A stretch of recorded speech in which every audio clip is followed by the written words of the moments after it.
आता भंडारा जिल्ह्यात काय स्थिती पाहूयात। भंडारा जिल्ह्यामध्ये मुसळधार पावसामुळे पूरस्थिती निर्माण झाली आहे।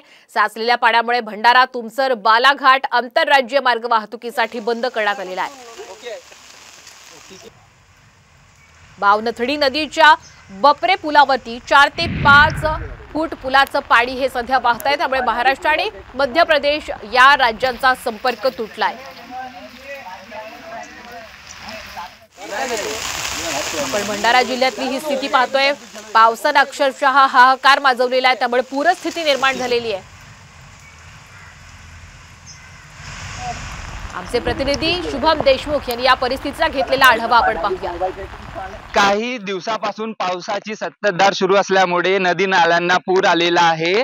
तर बावनथडी आणि वैनगंगा नदी हे दुथडी भरून वाहत आहे। मी सध्या आहे भंडारा तुमसर बालाघाट राष्ट्रीय महामार्गावरील बावनथडी नदीच्या बफेरा पुलाजवळ। आपण पाहू शकता बफेरा पुलावर 3 फूट वर पाणी चढलेलं आहे आणि मध्य प्रदेश आणि महाराष्ट्र या सीमांचा संपर्क तुटलेला आहे, या राज्यांचा संपर्क तुटलेला आहे। तर मागे दोन्ही बाजूंना वाहनाची मोठी रांगे लागलेली आहे आणि त्यामुळे जनजीवन सुद्धा विस्कळीत झालेले आहे।